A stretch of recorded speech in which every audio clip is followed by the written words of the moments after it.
નમસ્કાર વિદ્યાર્થી મિત્રો, હું રમેશ વાગડિયા આપ સૌનું સ્વાગત કરું છું આજના લેક્ચરમાં. આજનો લેક્ચર આપણું જે રનિંગ ચેપ્ટર છે, જે ધોરણ 12નું ત્રીજું ચેપ્ટર છે, માનવ પ્રજનન અથવા માનવીઓમાં પ્રજનન, એના પરનો છઠ્ઠો લેક્ચર છે. અગાઉ આ ચેપ્ટરના આપણે 5 લેક્ચરો જોઈ ગયા છીએ, જેની અંદર આપણે માનવ પ્રજનન તંત્ર વિશે જે કંઈ બેઝિક માહિતીઓ છે એના વિશે વાત કરી છે. બીજા લેક્ચરથી આપણે નર પ્રજનન તંત્રની રચનાના અભ્યાસની શરૂઆત કરી હતી. તો બીજો, ત્રીજો, ચોથો અને પાંચમો 4 લેક્ચરની અંદર આપણે નર પ્રજનન તંત્ર કમ્પ્લીટલી ભણી ગયા છીએ, જેની અંદર નર પ્રજનન તંત્ર તો ખરું જ, એ સિવાય નર પ્રજનન કોષોના નિર્માણની ક્રિયા, જેને શુક્રકોષ જનનની ક્રિયા તરીકે આપણે ઓળખીએ છીએ, જે ખરેખર જનનની ઘટનાનો ભાગ છે, એનો પણ અભ્યાસ છે એ આપણે નર પ્રજનન તંત્રમાં સાથે સાથે જ ગયા લેક્ચરની અંદર કરી નાખ્યો છે. તો હવે માનવની અંદર તમે પ્રજનન તંત્રનો અભ્યાસ કરતા હોય અને નર પ્રજનન તંત્ર સંપૂર્ણપણે તમે ભણી નાખો, એટલે કે નર પ્રજનન તંત્રનો અભ્યાસ તમે પૂરો કરી નાખો, તો હવે બીજો ટોપિક આ ચેપ્ટરની અંદર તમારી પાસે શું વધે છે? તો આપણે બધા જાણીએ છીએ કે ભાઈ માનવ છે એ લિંગ ભેદ દર્શાવતું સજીવ છે, પ્રાણી છે.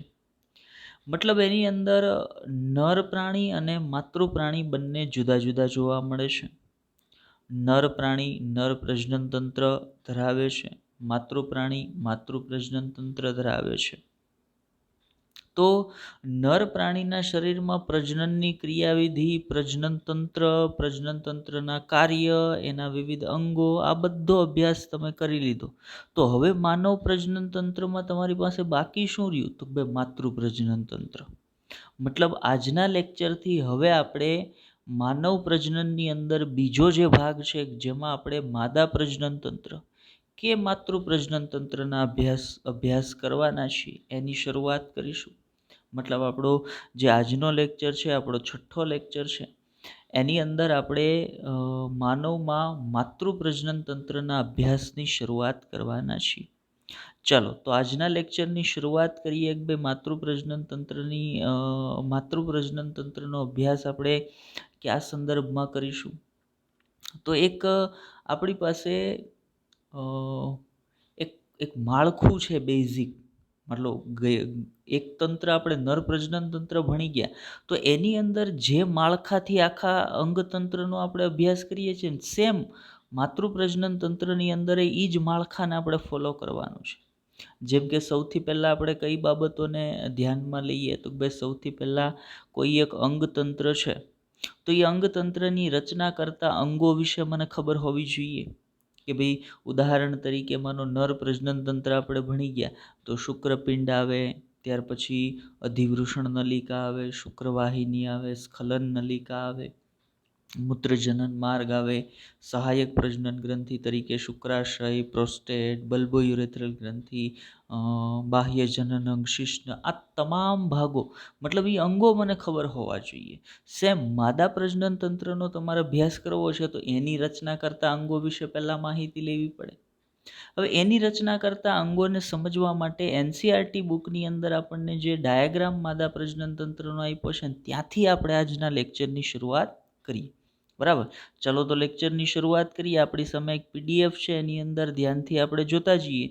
તો સૌથી પહેલાં માદા પ્રજનન તંત્રનો જે એક ડાયાગ્રામ આપણને આપણી એનસીઆરટી બુક, આપણી જે વાલી બુક જેને આપણે કહીએ, બરાબર, કે જેના વગર આપણું કામ ચાલે નહીં, તો એ બુકની અંદર આપણને માદા પ્રજનન તંત્રનો જે ડાયાગ્રામ આપ્યો છે, એ ડાયાગ્રામને ધ્યાનમાં રાખી અને માતૃ પ્રજનન તંત્રની રચનાના વિવિધ અંગો સંદર્ભની આપણે વાત કરીએ. ભાઈ કયા કયા અંગો છે એની અંદર આવેલા હોય છે. બરાબર, એનસીઆરટી સંદર્ભે જે અંગોની વાત કરવાની છે એ પણ કરશું, અને એનસીઆરટીથી બહાર જઈ અને મારે જો કોઈ અંગો વિશે વાત કરવાની થશે, તો આપણે લેક્ચરમાં એની પણ વાત કરીશું. પણ પહેલાં આપણે શરૂ કરીએ એનસીઆરટીની અંદર આપણને જે આપ્યું છે ત્યાંથી જ. બરાબર, તો મતલબ આપણી સામે અત્યારે એક ડાયાગ્રામ છે કે જે એનસીઈઆરટીનો ડાયાગ્રામ છે જે માતૃપ્રજનન તંત્રની રચના આપણને સમજાવે છે. તો પહેલું કામ મારે એની રચના કરતા અંગો વિશે જાણવાનું છે, બરાબર? એટલે બીજી કોઈ બાબતને ધ્યાનમાં ન લેતા માત્ર અંગો વિશે પહેલાં વાત કરીએ. તો નર પ્રાણીમાં જેમ નર પ્રજનન તંત્રની રચનામાં સૌથી અગત્યનું અંગ હતું શુક્રપિંડ, તો સેમ એઝ માતૃ પ્રાણીની અંદર કોણ હોય? તો ભાઈ સૌથી પહેલાં માતૃ પ્રાણીની અંદર પ્રજનન તંત્રના અગત્યના અંગ તરીકે આવેલ હશે અંડપિંડ. કેટલા આવેલા છે? એક જોડ. જો એક આ બાજુ દેખાય છે અને એક આ બાજુ દેખાય છે, મતલબ એક જોડ અંડપિંડ આવેલા છે. બીજા ભાગ પર જઈએ. પહેલો ભાગ હવે ખબર પડી ગઈ, અંડપિંડ આવેલ છે એક જોડ. બીજા ભાગ પર જઈએ તો જો અંડપિંડની બાજુમાંથી આ પ્રકારની એક નલિકા નીકળે છે કે જે અહીંયા સુધી લંબાય છે. સેમ એઝ આ બાજુના અંડપિંડ પાસેથી એક નલિકા નીકળે છે જે અહીંયા સુધી લંબાય છે. એ નલિકાને આપણે શું કહીએ છીએ? એને અંડવાહિની કહીએ છીએ. અહીંયા જુદા જુદા નામ આપ્યા છે એના, બરાબર? પણ એ શું છે? એ અંડવાહિનીના જુદા જુદા ભાગ છે. એના પર ક્યારે વાત કરીશું? જ્યારે અંડવાહિનીની રચના ભણતા હશું ને ત્યારે. અત્યારે મારે ખાલી એટલું જ યાદ રાખવાનું કે આ જે એક જોડ નલિકા આવેલી છે એ શું છે? તો અંડવાહિની છે. તો પહેલું એક જોડ શુક્રપિંડ, સેકન્ડ એક જોડ શુક્રપિંડ નહીં, એક જોડ અંડપિંડ, એક જોડ અંડવાહિની. ત્રીજા નંબર પર આવીએ તો આ બંને તરફની અંડવાહિની આ પોર્શન સાથે જોડાય છે. આ જે ભાગ તમને દેખાય છે જેને હું રેડ કલરથી માર્ક કરું છું, આને કહેવાય ગર્ભાશય. શું કહે એને? ગર્ભાશય. કેટલી સંખ્યા હોય? એક. તો એક જોડ અંડપિંડ, એક જોડ અંડવાહિની, એક ગર્ભાશય. ત્યાર પછી જો ગર્ભાશયથી નીચે આવીએ એટલે આ પોર્શન જે છે એ છે ગ્રીવાનું. તો ત્યાર પછીનું અંગ થયું ગ્રીવા. ગ્રીવાથી નીચે તરફ એક નલિકામય રચના છે જેને ગ્રીવા નલિકા તરીકે ઓળખવામાં આવે. અને ગ્રીવા નલિકાથી નીચે આ જે પોર્શન છે માતૃપ્રજનન તંત્રની રચનાનો, એને કહેવામાં આવે યોનિ. જેવી રીતે નર પ્રજનન તંત્રની રચનામાં શિશ્ન તરીકે આપણે બાહ્ય જનન અંગને ભણતા હતા. ઓકે, યોનિનો સમાવેશ ખરેખર બાહ્ય જનન અંગની અંદર નથી થવાનો, બરાબર? આગળ હું તમને આંતરિક જનન અંગો અને બાહ્ય જનન અંગો વિશે વાત કરીશ ને ત્યારે ફરી પાછી ચોખવટ કરીશ કે ભાઈ યોનિનો સમાવેશ ખરેખર માદા પ્રજનન તંત્રની અંદર બાહ્ય જનન અંગમાં થતો નથી, એ આંતરિક જનન અંગની અંદર આવશે. તો અહીંયા મેં જેટલા અંગો માર્ક કર્યા ને, ફરી એક વખત તમને બધા અંગોનું કેલ્ક્યુલેશન કરાવી દઉં. આપણે સેજ રંગ બદલી કાઢીએ. ઓકે, ચાલો. તો અંડપિંડ એક જોડ, અંડવાહિનીની એક જોડ, એક ગર્ભાશય, ત્યાર પછી ગ્રીવા, ત્યાર પછી યોનિ. આટલા મુખ્ય અંગોથી, જો આ બધા નામ અહીંયા લખ્યા છે એ બધા પેટા ભાગો છે, એટલે એના પર અત્યારે આપણે વાત કરવી નથી. અત્યારે મુખ્ય જે અંગો છે કે જે માતૃપ્રજનન તંત્રની રચના કરે છે એમાં કોણ કોણ છે? એક જોડ શુક્રપિંડ, શુક્રપિંડ નહીં હો, એક જોડ અંડપિંડ, એક જોડ અંડવાહિની, ગર્ભાશય, ગ્રીવા, યોનિ. આટલા ભાગો દ્વારા માતૃપ્રજનન તંત્ર છે એનું નિર્માણ થતું હોય છે, બરાબર? આકૃતિને વધારે ડિટેલમાં પાછળ આપણે ભણશું જ્યારે રચના પર જશું ત્યારે. અત્યારે માત્ર હું શું કામ કરું છું? અંગોનું લિસ્ટ બનાવું છું, બરાબર? ચાલો આગળ વધીએ. તો હવે મને એ ખબર પડી ગઈ કે માતૃપ્રજનન તંત્રની રચના કરતા અંગો ક્યાં ક્યાં હશે, બરાબર? તો હવે એ અંગો વિશે થિયરીમાં આપણે શું માહિતી જોવાની છે એની વાત કરીએ. તો પહેલી વાત, જ્યારે કોઈ પણ અંગતંત્રનો તમે અભ્યાસ કરો છો, એના અભ્યાસની શરૂઆત કરો છો ત્યારે પહેલું કામ શું કરવાનું હોય? તો ભાઈ એ અંગતંત્ર એ સજીવ શરીરમાં ક્યાં આવેલું છે એ મને ખબર હોવી જોઈએ. તો જેવી રીતે નર પ્રાણીના શરીરમાં નર પ્રજનન તંત્ર છે એ નિતંબ પ્રદેશમાં આવેલું હતું, ત્યારે આપણે આકૃતિ વડે ક્લિયર કર્યું હતું નિતંબ પ્રદેશ કોને કહેવાય, બરાબર? તો એવી જ રીતે માદા પ્રાણીની અંદર પણ પ્રજનન તંત્ર ક્યાં આવેલું હશે? તો ભાઈ નિતંબ પ્રદેશમાં આવેલું હોય છે. માદા પ્રાણીની અંદર માતૃપ્રજનન તંત્ર છે એ નિતંબ પ્રદેશની અંદર આવેલું હોય. હવે હમણાં જે આકૃતિ મેં તમને લિસ્ટ બનાવડાવ્યું એના પર જઈએ તો માદા પ્રજનન તંત્રની રચના કરતા અંગોમાં એક જોડ અંડપિંડ આવેલા હશે, હમણાં આકૃતિમાં જોયું. બીજા નંબર પર એક જોડ અંડવાહિનીઓ આવેલી હશે. એ પણ આકૃતિમાં જોયું. ત્યાર પછી એક ગર્ભાશય આવેલું હશે, ત્યાર પછી ગ્રીવા આવેલી હશે અને યોનિ માર્ગ આવેલો હશે અથવા તો યોનિ આવેલ હશે. આટલા અંગો દ્વારા એ સિવાય હજી હશે પણ એને બાહ્ય જનનેન્દ્રિયો અથવા બાહ્ય જનન અંગો કહેવાય. મુખ્ય જે આંતરિક જનન અંગો છે, જે આંતરિક રીતે પ્રજનન તંત્રની રચના કરે છે, એમાં આટલા જ: એક જોડ અંડપિંડ, એક જોડ અંડવાહિની, ગર્ભાશય, ગ્રીવા અને યોનિનો સમાવેશ થાય છે. બાકીના જે છે એ બધા બાહ્ય જનન અંગો અથવા બાહ્ય જનનેન્દ્રિયો છે. એના પર પણ આગળ વાત કરીશું. બરાબર. હવે આટલા અંગો સિવાય હજી એક અંગનો માદા પ્રજનન તંત્રની અંદર સમાવેશ કરવામાં આવે છે. એ કોણ છે? સ્તન ગ્રંથિ.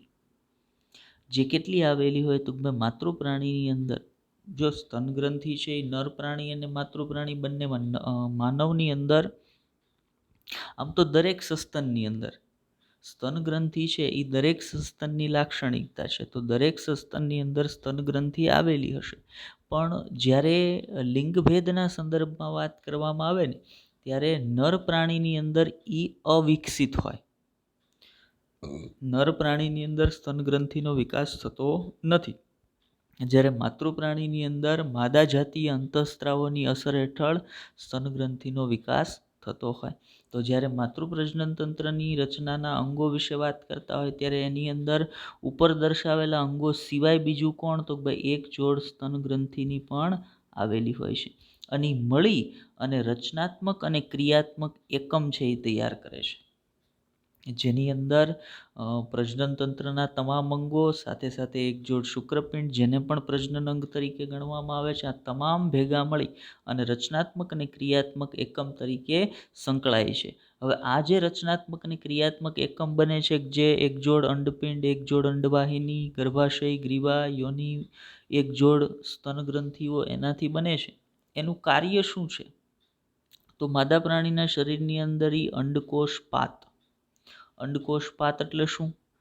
અંડપિંડમાંથી અંડકોષ મુક્ત થવાની ક્રિયા. ફરી વખત ધ્યાનથી સાંભળજો. અંડપાત એટલે અંડપિંડમાંથી અંડકોષ મુક્ત થવાની ક્રિયા, એને અંડકોષ પાત તરીકે ઓળખવામાં આવે. બીજું છે ફલન. તો એકકીય નર જનન કોષનું એકકીય માદા જનન કોષ સાથે જોડાણ એટલે ફલન. ગર્ભધારણની પ્રક્રિયા. તો કોઈ પણ માતૃ પ્રાણી ભ્રૂણને પોતાના ગર્ભાશયની અંદર ધારણ કરવાની પ્રક્રિયા એટલે ગર્ભધારણની પ્રક્રિયા. હવે ગર્ભાશયમાં બાળક પોતાનો સંપૂર્ણ ગર્ભ વિકાસ પૂર્ણ કરે અને માતાના શરીરમાંથી બહાર જન્મ લેવાની ક્રિયા અથવા તો પ્રસૃતિની ક્રિયા, એને કહીએ જન્મ. અને પછી તો પહેલા લેક્ચરમાં આપણે તમને કીધું હતું, બીજા પ્રાણીઓની સરખામણીમાં માનવની અંદર પેરેન્ટલ કેર એટલે બાળકની સાર સંભાળ છે ને એ ખૂબ સારા પ્રમાણમાં હોય. એટલે સાર સંભાળની પ્રક્રિયાઓ, આ તમામ પ્રક્રિયાઓમાં ઉપરના જે તમામ અંગો દ્વારા બનતું જે અંગતંત્ર છે ને એ મદદરૂપ થાય છે. એટલે કે માદા પ્રજનન તંત્ર છે એ આ તમામ કાર્યોમાં અંડકોષપાત, ફલન, ગર્ભધારણ, જન્મ, બાળકની સાર સંભાળ, આ તમામ બાબતોમાં મદદરૂપ થાય છે. તો આટલા અંગો દ્વારા માદા પ્રજનન તંત્ર છે એ બનેલું હોય છે. હવે થોડીક બહાર જઈને માહિતી, ઓકે, એ પહેલાં આપણે બીજી એક આકૃતિ તમને NCERT બુકમાં આપેલી છે એને જોઈ લઈએ. હવે પહેલી આકૃતિ જે NCERTની હતી એ અને આ આકૃતિમાં ફેર શું છે? તો આ આકૃતિ જે છે એ તમને માદા પ્રજનન તંત્રની જ રચના બતાવે છે, પણ લેટરલ વ્યૂથી, સાઈડમાંથી તમે આ જે પ્રજનન તંત્રની રચના છે એને તમે નિતંબ પ્રદેશમાં સાઈડમાંથી જુઓ છો. જ્યારે પહેલી આકૃતિ આપણે જોઈને એ ફ્રન્ટ વ્યૂ હતો, તમે સામેથી એને જોતા હતા. તો જ્યારે આપણે માદા પ્રાણીના શરીરની અંદર માદા પ્રજનન તંત્રને લેટરલ વ્યૂથી સાઈડમાંથી જોતા હોય ત્યારે એની રચનાના વિવિધ અંગોમાં તો સૌથી પહેલાં અહીંયા જોતા જઈએ એક એક અંગ તરીકે. સૌથી પહેલાં શું આવેલું છે? તો સૌથી પહેલાં યોનિ માર્ગ છે એ આવેલો છે. લાઈક અહીંયાથી શરૂ કરીએ, આ ભાગ છે, આ યોનિ માર્ગ છે. બરાબર. ઉપર આવતા જો એ શેમાં કન્વર્ટ થાય છે? યોનિની અંદર કન્વર્ટ થાય છે. જો આ બધા અહીંયા જે નામ લખ્યા છે ને, ભગ શિશ્નિકા, ગૌણ ભગોષ્ઠ, મુખ્ય ભગોષ્ઠ, આ બધા છે ને એ બાહ્ય જનન અંગો છે. આગળ એક આકૃતિ મેં આ બધા તમને વ્યવસ્થિત રીતે સમજાય ને એ રીતની એક મૂકી છે. તો ત્યારે ત્યાં વધારે આ બધાને ડિટેલમાં ત્યાં વધારે સમજાવીશ, બરાબર. તો માનો અહીંયાથી આગળ વધીએ એટલે યોનિ છે એ આગળ કોની અંદર, તો ભાઈ ગ્રીવામાં ખુલે છે. જો ત્યાં હતી એ જ રચના આપણે જોઈએ છે, બરાબર. અને ગ્રીવા છે એ પાછળ કોની સાથે જોડાશે, ગર્ભાશય સાથે જોડાશે. હવે લેટરલ વ્યૂ છે એટલે આપણે અહીંયા અંડપિંડને દર્શાવી શકતા નથી, કેમ કે અંડપિંડ છે એને દૂર કરીએ ને તો જ એની પાછળના પોર્શન તરીકે ગર્ભાશયની બાબતો છે એ તમને દેખાય. પણ આ આકૃતિમાં તમારે એક ખાસ ધ્યાનમાં રાખવાની બાબત શું છે, તો માદા પ્રાણીના શરીરની અંદર ગર્ભાશય, જો આ ભાગ આ છે ને ગર્ભાશય છે, એનું સ્થાન છે ને ખાસ તમારે યાદ રાખવાનું છે. તો અહીંયા આવેલ આ રચના છે એ શું છે, તો આ રચના છે ને એને કહેવાય મૂત્રાશય. અને પાછળ આવેલી આ જે રચના છે આ એ શું છે, એને કહેવાય મળાશય. તો ગર્ભાશય એ મળાશય અને મૂત્રાશયની વચ્ચે સ્થાન પામેલું હોય છે. ફરી એક વખત કહું છું, ગર્ભાશય એ માદા પ્રાણીના શરીરમાં મળાશય અને મૂત્રાશયની વચ્ચે સ્થાન પામેલું હોય છે, બરાબર. જો અહીંયા એક રચના બીજી આપી છે તમને, પ્યુબિક સિમ્ફાઇસિસ. પ્યુબિક સિમ્ફાઇસિસ એ શું છે, પ્યુબિક સિમ્ફાઇસિસ એ પણ બાહ્ય જનન અંગ છે. તો એક આ પ્યુબિક સિમ્ફાઇસિસ, ભગશિશ્નિકા, ગૌણ ભગોષ્ઠ, મુખ્ય ભગોષ્ઠ, આ બધા છે ને એ બાહ્ય જનન અંગો છે કે જેના વિશે આગળ એક આકૃતિ આપણે મૂકી છે જેમાં તમે એને વ્યવસ્થિત સમજી શકશો, બરાબર. તો આ લેટરલ વ્યૂ છે, આ પણ ખૂબ જ યાદ રાખજો આઈએમપી છે. ભાઈ શું કામ આઈએમપી કહું છું, તો એનસીઆરટીનો ડાયાગ્રામ છે જે એક્ઝામની અંદર સીધો આપણને લેબલિંગ માટે પૂછી લે. માનો આમાંથી કોઈ એક આ નામ છે એ ઉદાહરણ તરીકે કાઢી નાખ્યું અને તમને એમ પૂછી લીધું કે આકૃતિમાં દર્શાવેલ એ શું છે, એના માટે સાચો ઓપ્શન પસંદ કરો. અથવા તો એમ કહી દીધું કે એ, પછી અહીંયા લખી દીધું છે બી, પછી અહીંયા લખી દીધું છે સી. તો આકૃતિમાં દર્શાવેલ એ, બી અને સી માટે સાચો ઓપ્શન પસંદ કરો. તો આ પ્રકારની લેબલિંગ માટે આવી આકૃતિઓ છે એ મને પૂછાઈ શકતી હોય એક્ઝામમાં, મારા માટે ઉપયોગી બની શકતી હોય. તો એક્ઝામ સંદર્ભે આ આકૃતિ ઇમ્પોર્ટન્ટ છે.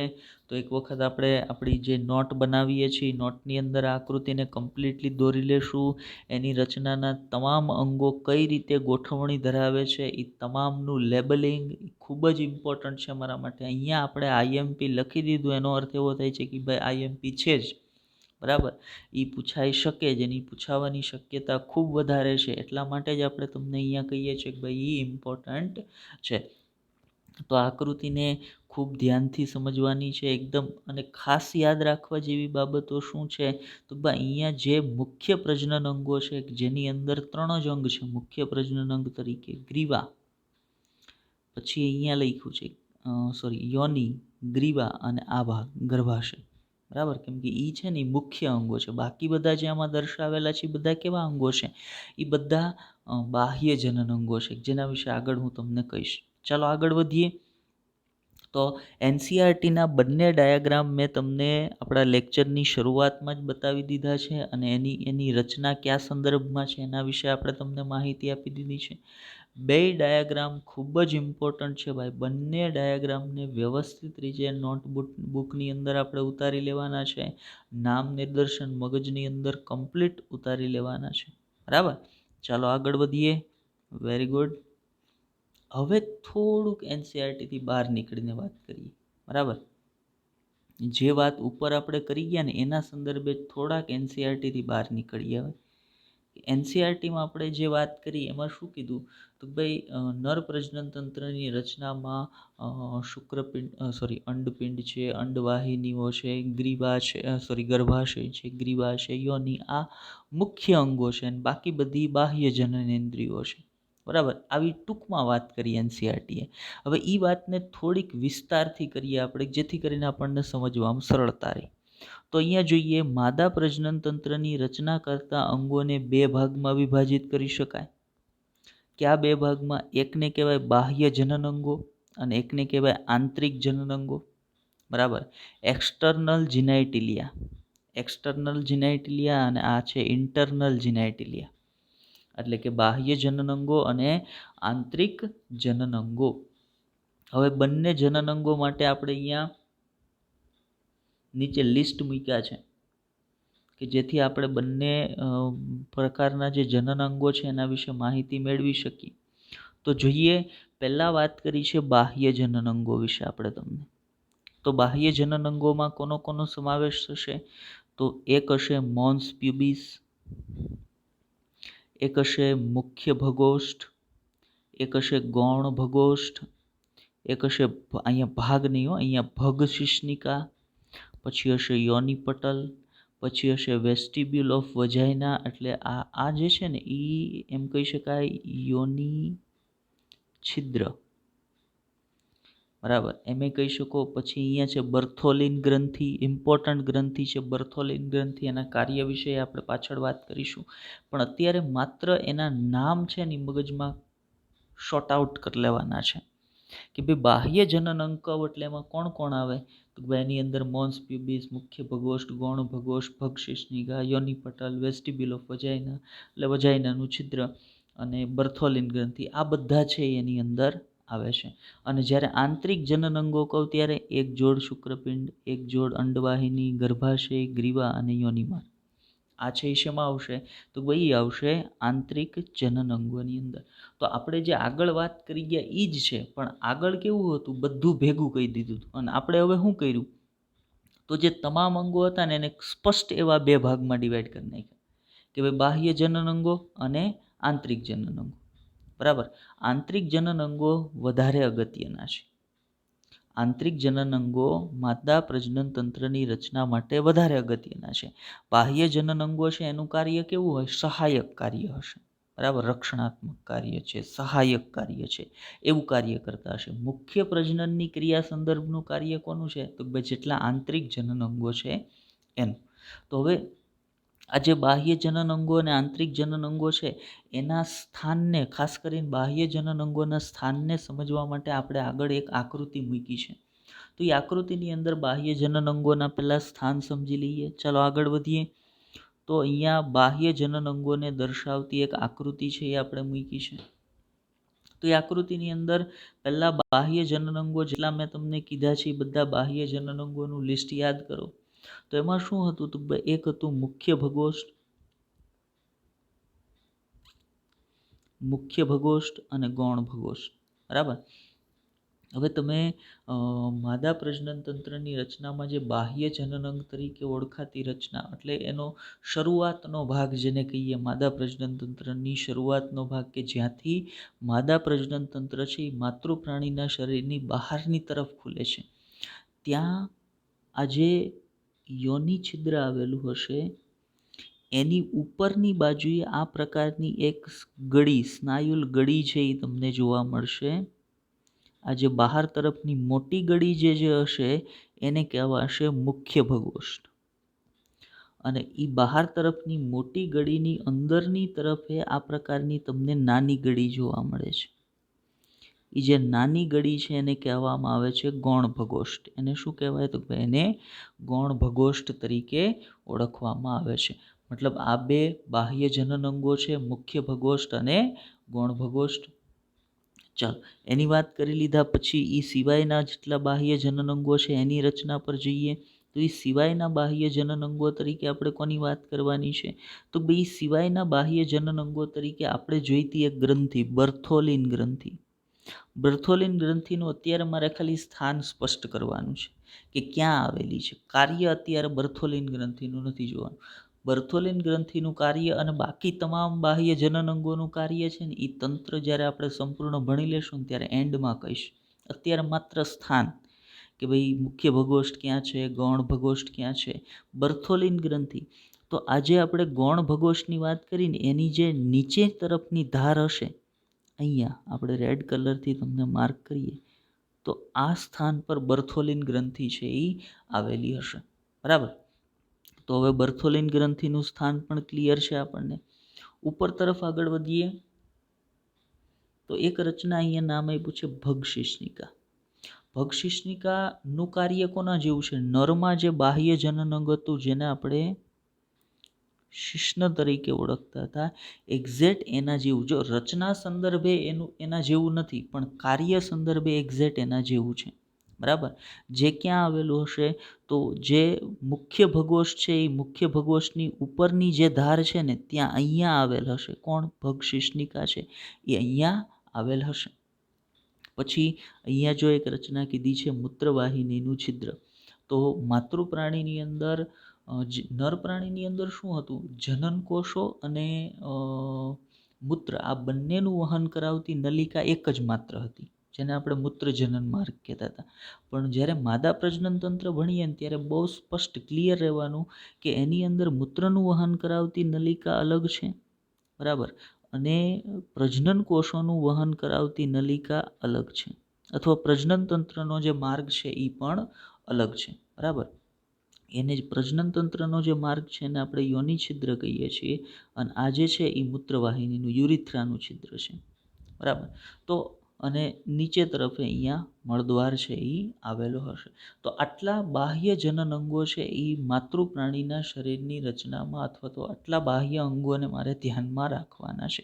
બીજું એક હતું મોન્સ પ્યુબિસ. જો આપણે ઉપર લિસ્ટ જોયું ને ત્યારે મોન્સ પ્યુબિસ છે ને અહીંયા આ જે પ્યુબિક સિમ્ફાઇસ આ જે છે ને એ રિજિયનને પ્યુબિક રિજિયન કહેવાય. આ ઉપર તરફનો જે રિજિયન હશે ને એને પ્યુબિક રિજિયન કહેવાય. ત્યાં જે આ જે હેર લાઇક સ્ટ્રક્ચર દેખાય એ હેરને કહેવાય પ્યુબિક હેર. કારણ તો એ પ્યુબિક રિજિયનની અંદર ઉગેલા છે. તો એ પ્યુબિક રિજિયનની નીચે તરફે આવેલો છે પ્યુબિક સિમ્ફાઇસિસ, અથવા જેને આપણે મોન્સ પ્યુબિસ તરીકે ઓળખીએ છીએ. મોન્સ પ્યુબિસ છે એ એમ આમ જોવા જઈએ તો એક ચરબીયુક્ત ગાદી જેવી રચના છે કે જેના પર પ્યુબિક હેર છે એ આવેલા હોય છે.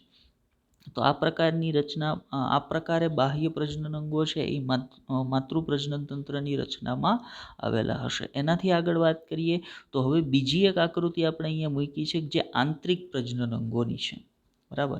તો આંતરિક પ્રજનન અંગો અને બાહ્ય પ્રજનન અંગો બેયનું લિસ્ટ આપણે આગળ જોઈ ગયા છીએ. હવે માત્ર આપણે સ્થાન નક્કી કરીએ છીએ. તો અહીંયા જુઓ, આંતરિક પ્રજનન અંગ દર્શાવતી જે આકૃતિ છે ને એ આકૃતિને તમે ધ્યાનથી જોશો તો એની અંદર આપણે તમામ આંતરિક પ્રજનન અંગ દર્શાવ્યા છે. તો સૌથી પહેલાં આંતરિક પ્રજનન અંગ તરીકે આ એક અને એક અહીંયા, તો એક જોડ શુક્રપિંડ અંડપિંડ થઈ ગયા. બીજા નંબર પર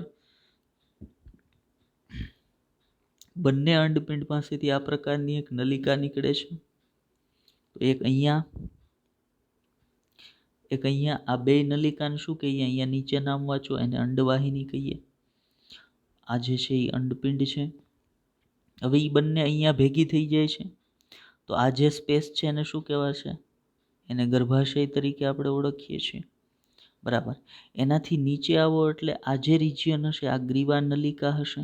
અહીંયા ગ્રીવા આવેલ છે, બરાબર. અને આ જે છે એ યોનિ માર્ગ હશે, અને અહીંયા યોનિની રચના આવેલી છે. તો આટલા ભાગો છે એ આંતરિક પ્રજનન અંગો થશે. બાકી ઉપર જે આપણે લિસ્ટમાં જોઈએ એ બધા બાહ્ય પ્રજનન અંગો થશે. તો હવે આપણે લિસ્ટ જોઈ ગયા છીએ કે ભાઈ નર પ્રજનન તંત્રની રચના કરતા અંગો છે એ ક્યાં ક્યાં હશે.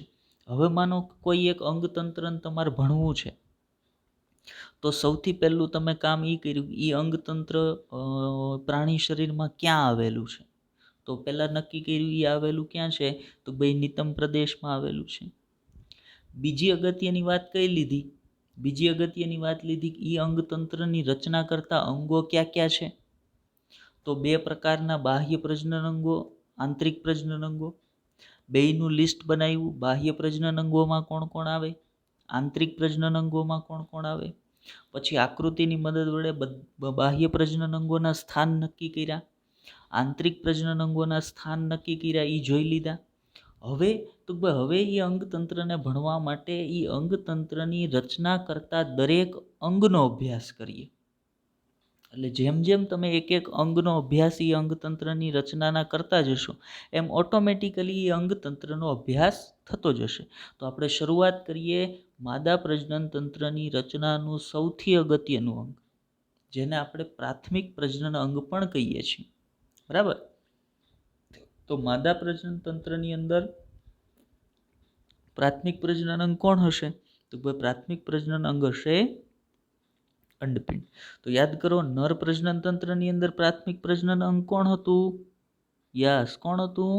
યસ, શુક્રપિંડ. કેટલા આવેલ હતા? એક જોડ. અહીંયા અંડપિંડ કેટલા આવેલ હશે? એક જોડ. ક્યાં આવેલા હશે?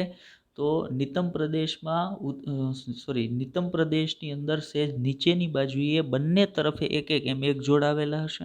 બરાબર, સ્થાન સંદર્ભે પણ આપણે આગળ વાત કરી ગયા છીએ અને આગળ કરશું પણ ખરા. ચલો એક પછી એક મુદ્દો જોતા જઈએ. તો અંડપિંડ એ પ્રાથમિક માતૃ પ્રજનન અંગ છે. હવે કોઈ પણ પ્રજનન અંગને પ્રાથમિક ક્યારે કહેવામાં આવે?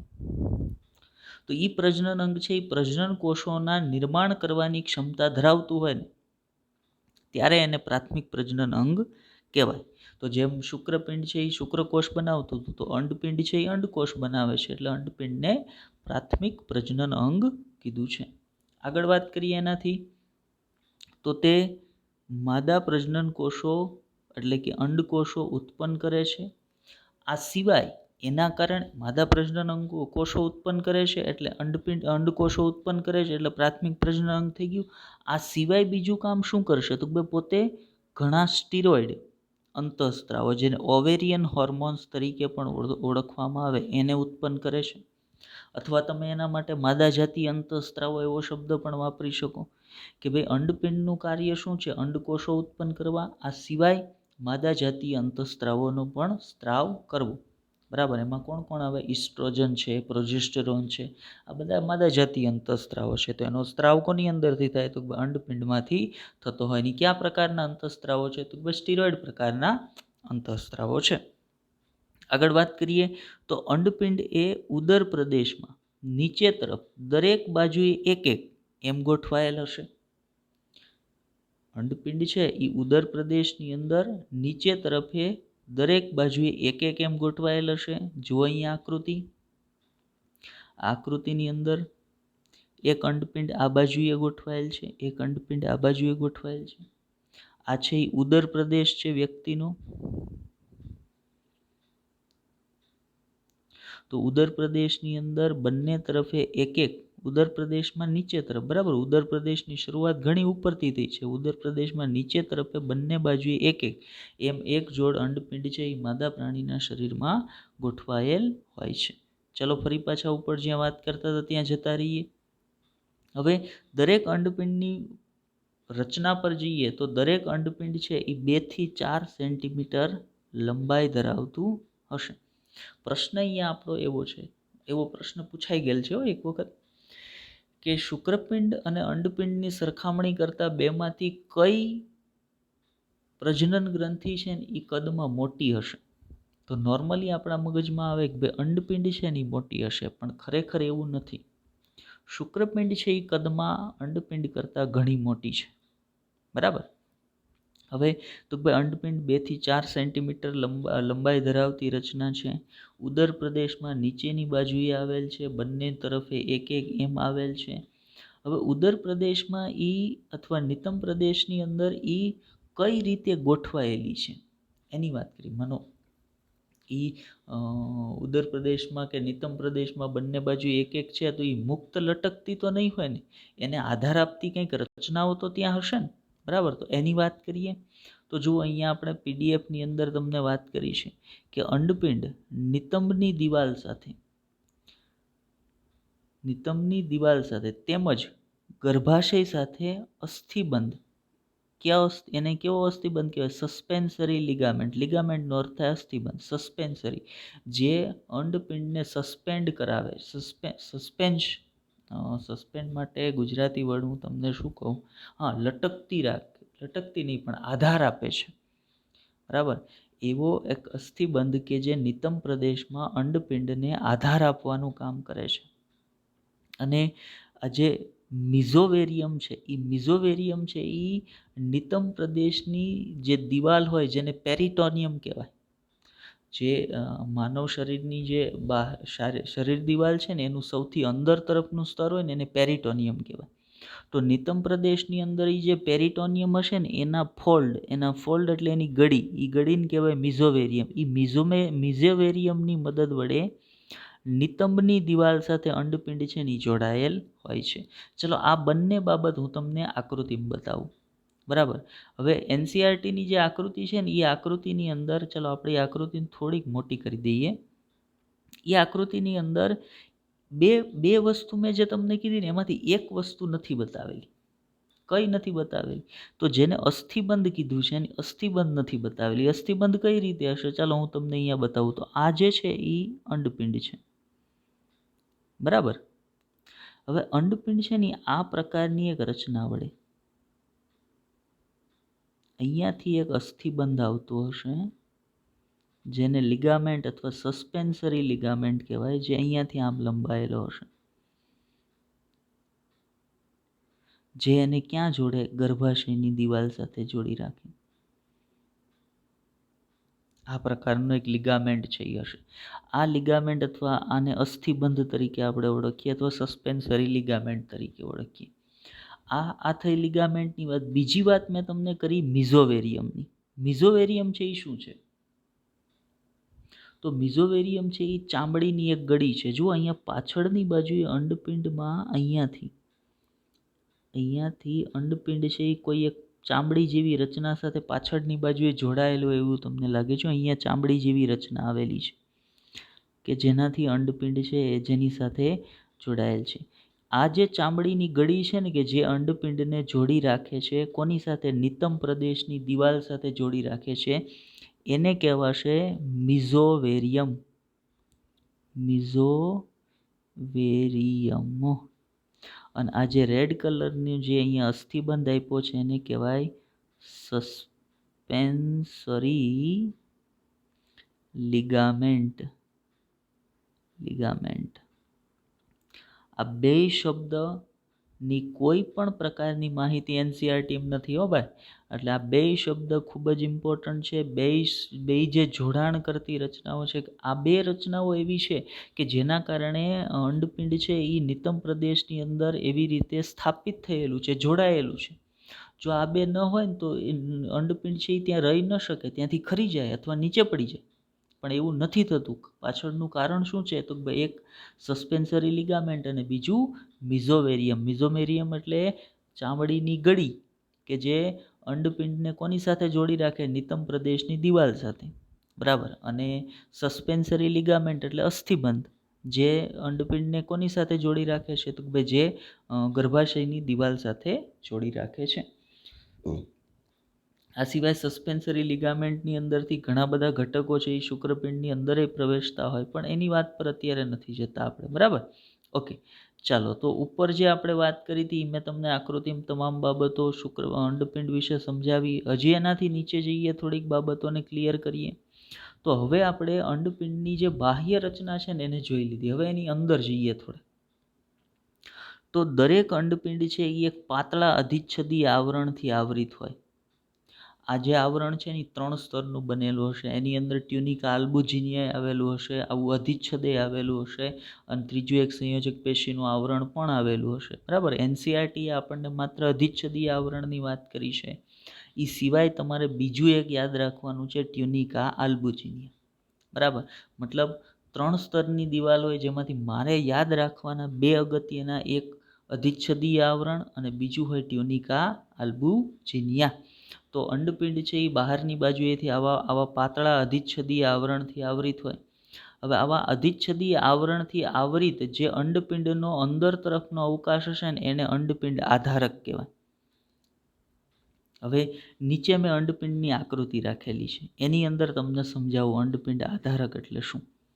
તો અહીંયાથી હું તમને એમ કહું કે આ બહાર તરફની જે બોર્ડર દેખાય છે ને, અથવા તો હું જેને માર્ક કરું છું ને, એ સમજી લ્યો કે પાતળું અધિચ્છદીય આવરણ છે. બરાબર. જો અહીંયા લખી પણ દીધું છે. તો એની અંદર તરફનો આ તમામ જે અવકાશ છે ને, આખો અવકાશ અંદર તરફનો, આ અધિચ્છદીય આવરણની અંદરની તરફ, એ આખો અવકાશ શું બની જશે? એ આખો અવકાશ થઈ જશે અંડપિંડ આધારક. એ શું બની જશે? આધારક. તો એટલે કીધું છે કે અધિચ્છદીય સ્તર વડે અંડપિંડ આધારક છે એ આવરિત થયેલું હોય. તો આ અંડપિંડનો અંદર તરફનો તમામ વિસ્તાર એ અંડપિંડ આધારક તરીકે ઓળખવામાં આવે છે. હવે અંડપિંડ આધારક સમજાઈ ગયું. એ સિવાય બીજી કઈ બાબત પર ધ્યાન દેવાનું છે? જુઓ, તો અંડપિંડ આધારકની મેં તમને વાત કરી ને, એ અંડપિંડ આધારકમાં પાછું કંઈક નવીન જાણવા જેવું છે. શું છે?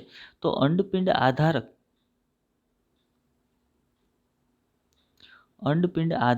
બે ભાગમાં વિભાજિત થાય છે.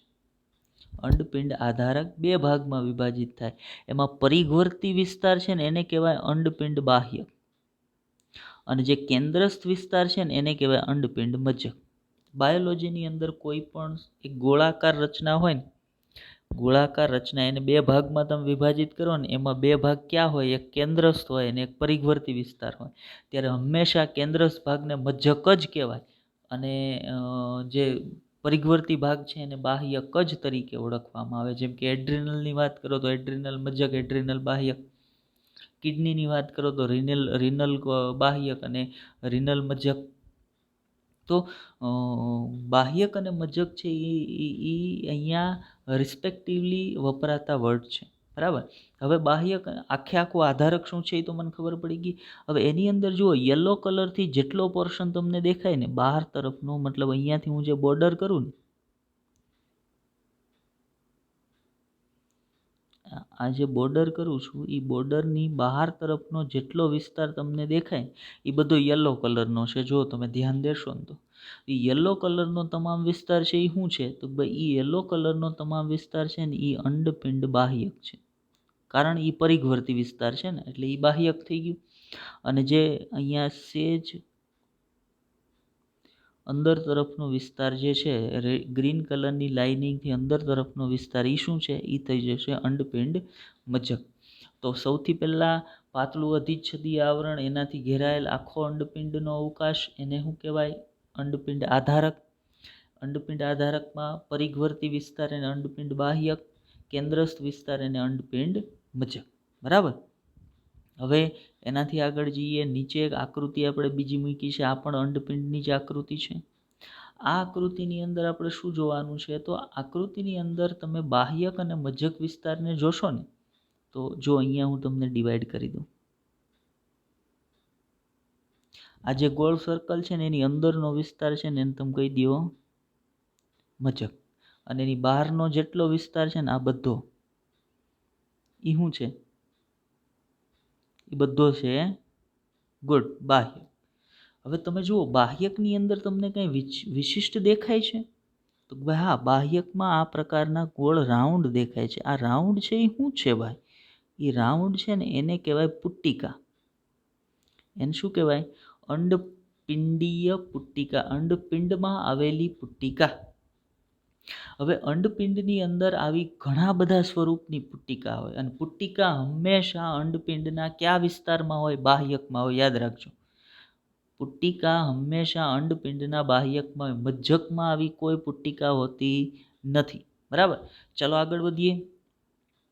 તો અહીંયા તમે જોશો ને, તો અહીંયા આ પ્રકારના રેડ કલરના ડોટ એટલામાં તમને એકદમ નાના નાના પણ ઘણા બધા દેખાશે. આજે મેં ગુલાબી કલરનું રાઉન્ડ કર્યું ને એની અંદર તરફ, આ જે બહારના ગુલાબી છે ને એને કાઢી નાખું. ચાલો, મેં જે ગુલાબી રાઉન્ડ કર્યું છે ને એની અંદર તરફ તમે જુઓ, એકદમ ઝીણા ઝીણા ઘણા બધા રાઉન્ડ તમને દેખાય છે, જે યલોઇશ કલર જેવા સેજ છે. એ બધા શું છે? એ બધા છે ને એ એક પ્રકારની પુટ્ટિકા છે. ફોલિકલનો અર્થ થાય પુટ્ટિકા, એને કહેવાય પ્રીમોડિયલ પુટ્ટિકા. હવે જ્યારે કોઈ માતૃ પ્રાણી છે ને એના અંડપિંડની વાત આપણે કરતા હોય તો એની અંદર આવી પ્રીમોડિયલ પુટ્ટિકા છે ને એ લાખોની સંખ્યામાં હોય. એની અંદર આવી પ્રીમોડિયલ પુટ્ટિકા છે ને એ લાખોની સંખ્યામાં હોય. પણ એ પ્રીમોડિયલ પુટ્ટિકા છે ને એ વૃદ્ધિ પામે, અને પ્રીમોડિયલ પુટ્ટિકા પછી ફેરવાય પ્રાથમિક પુટ્ટિકામાં. જુઓ, આ છે પ્રાથમિક પુટ્ટિકા છે. પ્રાથમિક પુટ્ટિકા પછી ફેરવાય દ્વિતીયક પુટ્ટિકામાં. દ્વિતીયક પુટ્ટિકા છે એ પછી ફેરવાય તૃતીયક અથવા તો પરિપક્વ પુટ્ટિકામાં. પરિપક્વ પુટ્ટિકાનું બીજું નામ છે ગ્રાફિયન પુટ્ટિકા, અથવા એને મેચ્યોર ફોલિકલ અથવા ગ્રાફિયન પુટ્ટિકા તરીકે ઓળખવામાં આવે.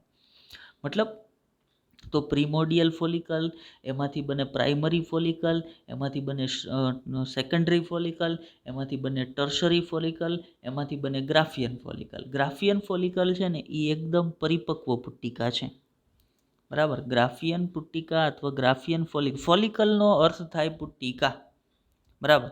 ફોલિકલનો અર્થ થાય પુટ્ટિકા. હવે આ પુટ્ટિકાની ખાસિયત શું છે?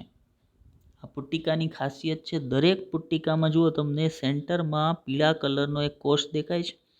આ જે દરેક પુટ્ટિકામાં રહેલો કોષ છે ને એ શું છે? એ અંડકોષ છે.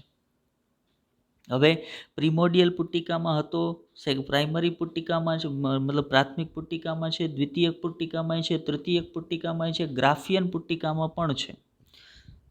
પણ જેવી ગ્રાફિયન પુટ્ટિકા બની ને એટલે અહીંયા જુઓ ગ્રાફિયન પુટ્ટિકા તૂટી ગઈ છે.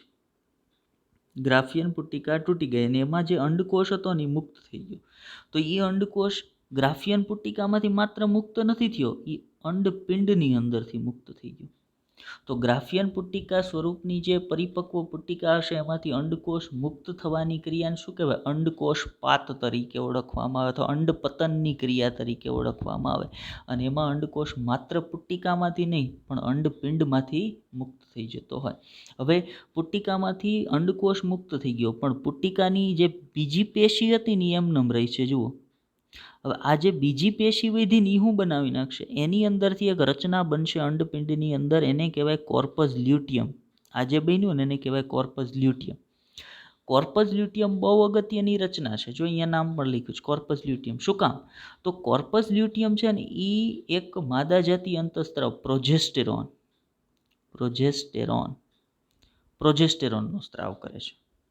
જ્યારે એ સિવાયની તમામ પુટ્ટિકાઓ, એટલે પ્રોજેસ્ટેરોન પહેલાંની અંડકોષ ધરાવતી પુટ્ટિકા, અહીંથી પહેલાંની, આ જે ગુલાબી કલરની લાઇનિંગ હું કરું છું ને ભાઈ, એની પહેલાંની, એટલે કે રપ્ચર્ડ ફોલિકલની વાત, એટલે રપ્ચર્ડ થયા પહેલાંની, તૂટ્યા પહેલાંની વાત કરીએ તો ગ્રાફિયન પુટ્ટિકા હોય, તૃતીયક પુટ્ટિકા હોય, દ્વિતીયક પુટ્ટિકા હોય, પ્રાથમિક પુટ્ટિકા હોય, આ બધી પુટ્ટિકા હેનો સ્ત્રાવ કરશે? યાદ રાખજો, એ બધી પુટ્ટિકા છે ને જેની અંદર અંડકોષ હાજર છે એ બધી ઇસ્ટ્રોજનનો સ્ત્રાવ કરે. પણ જ્યારે એક વખત પુટ્ટિકા તૂટી જાય ને એમાંથી અંડકોષ મુક્ત થઈ જાય, અંડપતનની ક્રિયા થઈ જાય, ત્યારબાદ જે પુટ્ટિકાનો વધેલો ભાગ હોય જે કોર્પસ લ્યુટિયમમાં ફેરવાય ને એ હેનો સ્ત્રાવ કરે? એ પ્રોજેસ્ટેરોનનો સ્ત્રાવ કરે. મતલબ અંડપિંડમાંથી બે અંતઃસ્ત્રાવ મુક્ત થયા ને, ઇસ્ટ્રોજન અને પ્રોજેસ્ટેરોન. એમાં અંડપિંડનો એવો કયો ભાગ જે ઇસ્ટ્રોજનનો સ્ત્રાવ કરે? તો ભાઈ પુટ્ટિકા. અને એવો કયો ભાગ કે જે પ્રોજેસ્ટેરોનનો સ્ત્રાવ કરે? Corpus luteum. પછી કોર્પસ લ્યુટિયમ છે એ કોર્પસ આલ્બિકન્સમાં ફેરવાઈ જાય. એવું ક્યારે થાય? તો એ જ્યારે ફલનની પ્રક્રિયા ભણશું, અથવા તો એ જ્યારે આપણે મેન્સ્ટ્રુઅલ સાયકલ ભણશું ને ત્યારે વધારે ડિટેલમાં એના વિશે જોશું. અત્યારે મારે ખાલી અંડપિંડની અંદર આવેલી આ પુટ્ટિકા જે બાહ્યક વિસ્તારમાં છે ને એને ધ્યાનમાં લેવાની છે, બરાબર. ચલો આગળ વધીએ. તો ત્યાર પછી આપણે વાત કરવાની છે અંડપિંડના કાર્ય પર. અંડપિંડની રચના સમજી લીધા એનસીઆરટી પ્રમાણે, જે રીતે હતું એ રીતે, કે અંડપિંડ છે એ એક અધિચ્છદીય આવરણથી આવરિત છે. અંદરનો વિસ્તાર અંડપિંડ આધારક બે ભાગમાં વિભાજિત થાય, બહારનો બાહ્યક, અંદર તરફનો મજ્જક. બાહ્યકમાં શું આવેલો? એ પુટ્ટિકા. કઈ? પ્રિમોડિયલ, પ્રાઇમરી, સેકન્ડરી, ટર્સરી, ગ્રાફિયન પુટ્ટિકા. એમાંથી અંડકોષ પતન થાય, અંડકોષ મુક્ત થઈ જાય, પછી કોર્પસ લ્યુટિયમમાં ફેરવાય, એ પ્રોજેસ્ટેરોનનો સ્ત્રાવ કરે, પછી કોર્પસ આલ્બિકન્સમાં ફેરવાય. તો આ બધું આગળ આપણે જોઈ ગયા. એ બધું અંડપિંડની રચનામાં હતું. હવે આપણે આવીએ અંડપિંડના કાર્ય પર. તો અંડકોષ નિર્માણની ક્રિયાવિધિ. અંડપિંડનું પહેલું અને સૌથી અગત્યનું કાર્ય અંડકોષ નિર્માણ કરવા. બીજું કાર્ય માતૃજાતિ અંતઃસ્ત્રાવ. કોણ? યાદ કરો, હમણાં જ કીધું ઇસ્ટ્રોજન, પ્રોજેસ્ટેરોન, આ બે અંતઃસ્ત્રાવનો સ્ત્રાવ કરવો.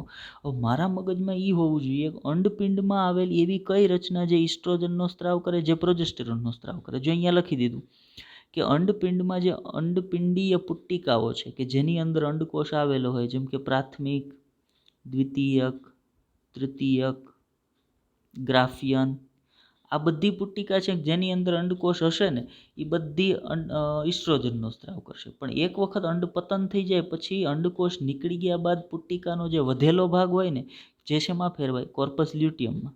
એ હેનો સ્ત્રાવ કરે? પ્રોજેસ્ટેરોનનો. તો આ બે વસ્તુ ખાસ યાદ રાખજો, ઇમ્પોર્ટન્ટ છે.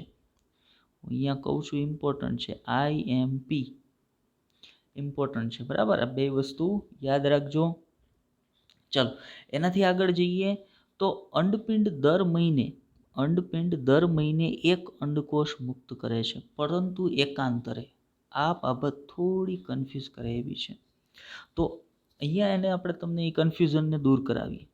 તો માદા પ્રાણીની અંદર કેટલા અંડકોષ છે, કેટલા અંડપિંડ છે? એક જોડ. તો ખાસ ધ્યાન રાખજો કે દર મહિને અંડપિંડમાંથી અંડકોષ મુક્ત થશે, પણ બે અંડપિંડ છે ને તો દરેક અંડપિંડ છે ને એ એકાંતરે, મતલબ લાઈક હું તમને મંથની વાત કરું તો જાન્યુઆરીની અંદર ડાબી તરફના અંડપિંડે જાન્યુઆરી મહિનામાં ડાબા તરફ આવેલા અંડપિંડે અંડકોષ મુક્ત કર્યો હોય, તો ફેબ્રુઆરી મહિનાની અંદર જે જમણા તરફે અંડપિંડ આવેલો છે ને એ અંડકોષ મુક્ત કરશે. પછીના મહિને એટલે ફેબ્રુઆરી પછી માર્ચમાં ફરી પાછો ડાબી તરફ આવેલ અંડકોષ છે ને અંડપિંડ છે ને એ અંડકોષ મુક્ત કરશે. મતલબ એનો અર્થ એવો થાય કે દરેક મહિને માદા પ્રાણી એક અંડકોષ મુક્ત કરે, પણ દરેક વખતે એક જ અંડપિંડમાંથી અંડકોષ ન મુક્ત થાય. એકાંતરે એક વખત આ અંડકોષ મુક્ત કરે, બીજી વખત પેલું અંડપિંડ અંડકોષ મુક્ત કરશે. એટલે અહીંયા લખ્યું છે એકાંતરે. તો એનો અર્થ એવો થાય કે માદા પ્રાણી છે એ વર્ષની અંદર કેટલા અંડકોષ મુક્ત કરે? જો દર મહિને એક અંડકોષ મુક્ત કરે તો માદા પ્રાણી વર્ષની અંદર 12 અંડકોષ મુક્ત કરશે. પણ તમને એમ પૂછવામાં આવે કે દરેક અંડપિંડ એક વર્ષમાં કેટલા અંડકોષ મુક્ત કરે, તો દરેક અંડપિંડ એક વર્ષમાં 6 જ અંડકોષ મુક્ત કરે. યાદ રાખજો, અંડપિંડ કેટલા? 2. તો દરેક 6 કરે ને ત્યારે કુલ કેટલા થાય? 12. અને સ્ત્રી છે એની અંદર 2 અંડપિંડ છે. જો દરેક અંડપિંડ 12 અંડકોષ ઉત્પન્ન કરે તો કુલ અંડકોષની સંખ્યા વર્ષમાં 24 થઈ જાય. પણ એવું નથી, વર્ષમાં માદા પ્રાણી માત્ર 12 જ અંડકોષ મુક્ત કરે. તો દરેક અંડપિંડ વર્ષમાં કેટલા અંડકોષ મુક્ત કરી શકે? માત્ર 6. તો એનો અર્થ એવો થાય કે દરેક અંડપિંડ દર 2 મહિને એક વખત અંડકોષ મુક્ત કરે. હા, માદા પ્રાણી દર મહિને અંડકોષ મુક્ત કરશે, પણ દરેક અંડપિંડ છે ને એ દર 2 મહિને એક અંડકોષ મુક્ત કરે. શું કામ એવું? તો આ મહિને જે અંડપિંડે અંડકોષ મુક્ત કર્યો એ હવે એના પછીના મહિને બીજું અંડપિંડ છે ને એ અંડકોષ મુક્ત કરશે. પછી ત્રીજા મહિને ફરી પાછો આનો વારો આવશે. તો મતલબ 12 વખતના અંડકોષમાં દરેક અંડપિંડનો વારો માત્ર 6 વખત જ આવે. એટલે દરેક અંડપિંડ છે એ વર્ષમાં માત્ર 6 જ અંડકોષ મુક્ત કરે. એટલે 2 અંડપિંડ છે તો કુલ અંડકોષની સંખ્યા માદા પ્રાણીમાં વર્ષમાં કેટલી થઈ જાય? 12 થઈ જતી હોય છે. હવે માનો એક વખત અંડપિંડમાંથી અંડકોષ મુક્ત થઈ ગયો, એ અંડકોષ કેટલા સમય જીવંત રહે? 12 થી 24 કલાક માટે જીવંત રહે. ત્યાં સુધી જો એનું ફલન ન થાય તો પછી એનું શું થઈ જાય? તો એનું મૃત્યુ થઈ જતું હોય છે. બીજું, એક માદા પ્રાણી પોતાના સંપૂર્ણ પ્રજનન કાળમાં, એક માતૃ પ્રાણી પોતાના સંપૂર્ણ પ્રજનન ચક્રમાં, એટલે કે યૌવનારંભથી શરૂ કરીને મિનોપોઝ સુધી. યૌવનારંભ એટલે જ્યારથી માદા પ્રાણી અંડકોષ મુક્ત કરવાની શરૂઆત કરે અને મિનોપોઝ એટલે જ્યાં પહોંચે એની અંડકોષ ઉત્પન્ન કરવાની ક્ષમતા ગુમાવે તે. તો આ જે આખું ચક્ર છે ને એ ચક્ર દરમિયાન દરેક માદા પ્રાણી માત્ર 400 અંડકોષ છે ને મુક્ત કરી શકે. હા, એના અંડપિંડમાં અંડકોષોની સંખ્યા હજારોમાં હશે. અંડપિંડમાં અંડકોષની સંખ્યા હજારો નહીં, લાખોમાં હશે. પણ એ મુક્ત માત્ર કેટલા કરશે? 400 અંડકોષ છે એ પોતાના સંપૂર્ણ પ્રજનન ચક્ર દરમિયાન, એટલે યૌવનારંભથી શરૂ કરી અને મિનોપોઝ સુધીની અંદર એ માત્ર 400 અંડકોષ છે એ મુક્ત કરે છે. ઇમ્પોર્ટન્ટ વાત છે, યાદ રાખ્યા જેવી વાત છે. ચાલો એનાથી આગળ વધીએ. ઓકે, તો આજે આપણે શેની વાત કરી? તો આજે આપણે અંડપિંડની વાત કરી. અંડપિંડ છે એ શું છે? અંડપિંડ છે એ પ્રાથમિક માદા પ્રજનન અંગ છે. અંડપિંડના સંદર્ભે કઈ વાત કરી? અંડપિંડ ક્યાં આવેલ છે, કેવી રચના છે, કોની મદદ વડે જોડાયેલ છે, એની આંતરિક રચનામાં શું શું છે, બાહ્યક કોને કહેવાય, મજ્જક કોને કહેવાય, બાહ્યકમાં પુટ્ટિકાઓ હોય, કઈ પુટ્ટિકાઓ હોય, કઈ પુટ્ટિકા અંડકોષ મુક્ત કરે પછી હેમાં ફેરવાય, કોણ ઇસ્ટ્રોજનનો સ્ત્રાવ કરે, કોણ પ્રોજેસ્ટેરોનનો સ્ત્રાવ કરે, આ બધી બાબતો વિશે આજના લેક્ચરમાં આપણે જોયું. બરાબર. હવે આજના લેક્ચરનો સમય અત્યારે આપણો 54 મિનિટ જેવો થઈ ગયો છે, એટલે હવે પછીના જે કાંઈ માદા પ્રજનન તંત્રના અંગો છે ને એની ચર્ચા આજના લેક્ચરમાં હવે આપણે શરૂ કરતા નથી. બરાબર. જો એની ચર્ચા કરશું ને આખું માદા પ્રજનન તંત્ર પૂરું કરવા જશું તો આપણો લેક્ચર છે એ 2-2.5 કલાકે પહોંચી જશે અને આપણે એવું કરવું નથી. એટલે આપણે આજના લેક્ચરમાં માત્ર અંડપિંડની જ વાત કરીએ છીએ. નેક્સ્ટ લેક્ચરની અંદર પછીના અંગ તરીકે અંડવાહિની, ગ્રીવા, યોની, આ બધા ગર્ભાશય, આ બધા ભાગોનો પાછો આપણે અભ્યાસ લેશું. બરાબર. ઓકે. હવે આજના લેક્ચરને પૂરું કરતા પહેલાં આપણે થોડુંક તમને કામ સોંપી દઈએ. તો એ કામ છે ને આપણે ગયા લેક્ચરની અંદરથી સોંપીએ. તો ગયા લેક્ચરમાં આપણે ભણી ગયા છીએ શુક્રકોષ જનનની પ્રક્રિયા. બરાબર. તો શુક્રકોષ જનનની પ્રક્રિયામાં ગુણન તબક્કાથી તમારે શું કહેવાનું છે? ગુણન તબક્કાથી જ્યારે કોઈ એક કોષ વૃદ્ધિ તબક્કામાં પહોંચે, કોઈ એક કોષ ગુણન તબક્કામાંથી વૃદ્ધિ તબક્કામાં પહોંચે ત્યારે આની અંદર 2n રંગસૂત્ર હોય તો આ જે વૃદ્ધિ તબક્કામાં પહોંચેલ કોષમાં રંગસૂત્રની સંખ્યા કેટલી હશે? આ તમારે મને કહેવાનું છે. આ તમારો પહેલો પ્રશ્ન છે. ક્વેશ્ચન નંબર 1 સમજાઈ જવો જોઈએ બધાને. એક કોષ છે જે 2n છે, જે ગુણન તબક્કામાંથી વૃદ્ધિ તબક્કામાં પહોંચે ત્યારે એની અંદર રંગસૂત્રની સંખ્યા કેટલી થાય, અથવા તો એની અંદર રંગસૂત્રની પરિસ્થિતિ શું હશે? બરાબર. ઉપરનો કોષ 2n છે તો આ કોષ કેવો હશે? n હશે કે 2n હશે? એ સંદર્ભમાં તમારે જવાબ આપવાનો છે. બીજી બાબત કે ગયા લેક્ચરમાંથી જ હજી એકાદો પ્રશ્ન આપણે ગયા લેક્ચરમાંથી જ વાત કરીએ. તો ગયા લેક્ચરની અંદર બીજી જે અગત્યની બાબતો આપણે ભણ્યા. ઓકે.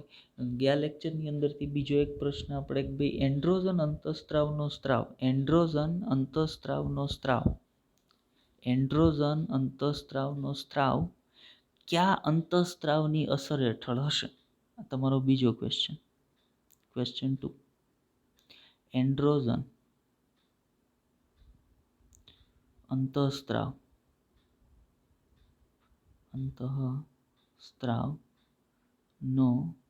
સ્ત્રાવ કયા અંતઃસ્ત્રાવની અસર હેઠળ હશે? આ તમારો બીજો ક્વેશ્ચન છે. બંને ક્વેશ્ચનના જવાબ ફરજિયાતપણે તમારે કોમેન્ટ કરી આપવાના છે. બંનેના જવાબ ફરજિયાત બધા વ્યક્તિએ આપવાના છે. બરાબર. તો આ તમારું હોમવર્ક છે આજનું. 2 ક્વેશ્ચન છે. ઓકે.